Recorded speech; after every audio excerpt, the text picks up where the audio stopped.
Hello दोस्तों। मैं अभय Mishra commerce 2.0 new version में आप सबका स्वागत करता हूं। तो आज आप सभी के लिए लेकर के आया हूं 11th क्लास का जीएसटी चैप्टर का प्रैक्टिकल क्वेश्चन। तो जिन बच्चों ने भी 11th क्लास में जीएसटी का पूरा कंसेप्ट पढ़ लिया है वो बच्चे प्रैक्टिकल क्वेश्चन की प्रैक्टिस कर सकते हैं हमारे साथ, ठीक है। तो चलिए, ये इंग्लिश मीडियम बुक है और इसका पेज नंबर जो है आप देख सकते हैं। इंग्लिश मीडियम बुक में पेज नंबर 240 है। तो आप सभी लोग पेज नंबर 240 या आपके बुक में जो भी होगा वो जीएसटी चैप्टर का प्रैक्टिकल क्वेश्चन निकाल लेंगे और पेज नंबर के हिसाब से क्वेश्चन निकालेंगे। क्वेश्चन नंबर 1 जो है, कहता है कहता है कि जर्नलाइज द फॉलोइंग ट्रांजेक्शन। दिए गए लेन देनों का जर्नल एंट्री बनाइए। तो हमें बनाना है journal entry. Serial number wise transaction दिया है, तो चलिए सबसे पहले हम लोग क्या करते हैं कि फॉर्मेट खींच लेते हैं और फॉर्मेट खींच के फिर एक एक करके ट्रांजेक्शन को पढ़ेंगे और पढ़ने के बाद हम लोग उसको जर्नल एंट्री में कन्वर्ट करेंगे, ठीक है। तो आइए, तो ध्यान देंगे यहाँ पे। आपका चैप्टर जो है वो है जीएसटी, जिसमें आप सभी प्रैक्टिकल क्वेश्चन बनाने वाले हैं, ठीक है। तो लिखेंगे यहाँ पर question number 1 in the books of, जिसके भी बुक में दिया होगा उसका नाम लिख लिया जाएगा। क्योंकि हमारे क्वेश्चन में किसी का नाम नहीं दिया था तो डैश डैश करके छोड़ देंगे। उसके नीचे लिखेंगे जर्नल एंट्री, ठीक है। और एक फॉर्मेट खींच लेंगे बढ़िया सा, जर्नल एंट्री का जैसा भी फॉर्मेट होता है वो फॉर्मेट खींच लिया जाएगा, ठीक है बात। चलिए ध्यान दीजिए, बढ़िया सा फॉर्मेट खींचना है।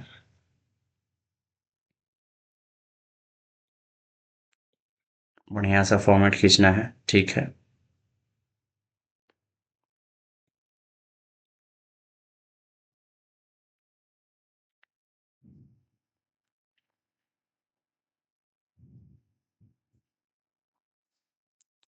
लाइनें एकदम सीधी होनी चाहिए, इस बात का खासा ध्यान रखेंगे, ठीक है बात। और आप एक इधर साइड में हम जगह इसलिए ले रहे हैं कि आप इधर जर्नल एंट्री के बाद आप जरूरत पड़े तो वर्किंग नोट के लिए भी आप फॉर्मेट मतलब कि जगह छोड़ सके। तो वर्किंग नोट इधर हम लोग बगल में यहाँ पर कर लेंगे, ठीक है, इफ नेसेसरी, जरूरत होगा तो। चलिए, तो आपका फॉर्मेटिंग पूरी तरह से रेडी हो चुका है, ठीक है बात।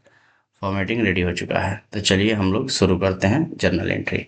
इसके पहले जरा इसका हम लोग नामकरण भी कर लें। यहाँ हो जाएगा सीरियल नंबर, यहाँ हो जाएगा पार्टिकुलर, यहाँ हो जाएगा आपका एलएफ, ये हो जाएगा आपका डेबिट अमाउंट और ये हो जाएगा आपका क्रेडिट अमाउंट, ठीक है बात। चलिए एक एक करके शुरू करते हैं। पहला ट्रांजेक्शन कहता है bought goods for cash of the list price 1 lakh रुपया। लिस्ट प्राइस कितना है गुड्स का? 1 लाख है। 20% डिस्काउंट है और 5% का कैश डिस्काउंट है। सिंपल। 1 लाख रुपया का list price, 20% trade discount, 5% cash discount. तो आइए इसको सॉल्व कैसे करेंगे, देखिए। वर्किंग नोट में सबसे पहले लिख लेते हैं हम लोग। वर्किंग नोट में सबसे पहले लिख लेते हैं लिस्ट प्राइस कितना है। तो लिस्ट प्राइस आपका है 1 लाख रुपये। इसमें से हम सभी करेंगे लेस, और लेस क्या होगा? तो आपका ट्रेड डिस्काउंट लेस हो जाएगा, ठीक है। और ट्रेड डिस्काउंट कितना बोल रखा है? 20%। और 1 लाख का 20% कितना होता है? 20,000। माइनस करेंगे तो कितना आएगा? 80,000। और ये आपका कहलाएगा परचेज प्राइस। चूंकि हमने माल खरीदा है तो परचेज प्राइस कहलाएगा। अगर माल बेचा होता तो सेल प्राइस कहलाता। अब इसमें से क्या बोला है लेस करने के लिए? इसमें से बोला है आपका कैश डिस्काउंट लेस करने के लिए 5% का। तो 80,000 का 5% निकालेंगे तो आएगा 4,000। माइनस करेंगे तो यहाँ आएगा 76,000। और ये आपका कहलाएगा कैश पेड। कैश डिस्काउंट के बाद जो अमाउंट आता है उसे हम लोग कैश पेड कहते हैं और कैश अकाउंट में इसी को दिखाया जाता है।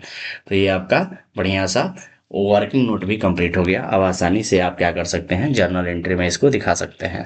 तो जर्नल एंट्री में ये दिखाते हैं, माल खरीदा गया है तो उसके लिए परचेजेज अकाउंट डेबिट।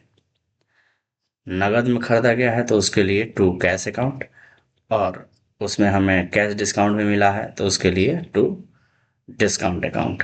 ये आपका जर्नल एंट्री हो जाएगा। अमाउंट लिखेंगे परचेज अकाउंट डेबिट में, परचेज प्राइस लिखेंगे जो कि 80,000 है। कैश अकाउंट में कैश पेड वाला अमाउंट लिखा जाएगा जो कि 76,000 है, और डिस्काउंट अकाउंट में आपका 4,000 लिखा जाएगा, ठीक है, जितना कैश डिस्काउंट है। ये आपका जर्नल एंट्री हो गया। अब आप चाहे तो यहाँ पर उसका नरेशन लिख सकते हैं, जिसकी शुरुआत बिंग से होती है, और बिंग लिखने के बाद जो भी सिंपली ट्रांजेक्शन दिया है आप उसको नरेशन में कन्वर्ट करके यहाँ लिख सकते हैं, ठीक है। इस तरह से आपका जो है पहला जर्नल एंट्री है कंप्लीट होता है। इसी तरीके से एक एक ट्रांजेक्शन को हम लोग पढ़ेंगे, और एक एक ट्रांजेक्शन को पढ़ करके हम लोग क्या करेंगे, एक एक ट्रांजेक्शन को पढ़ के उसका एंट्री करते जाएंगे, ठीक है बात। एक एक ट्रांजेक्शन को पढ़ेंगे और यहाँ एंट्री हम लोग करते जाएंगे, बस इतना सिंपल है। चलिए ध्यान दीजिए।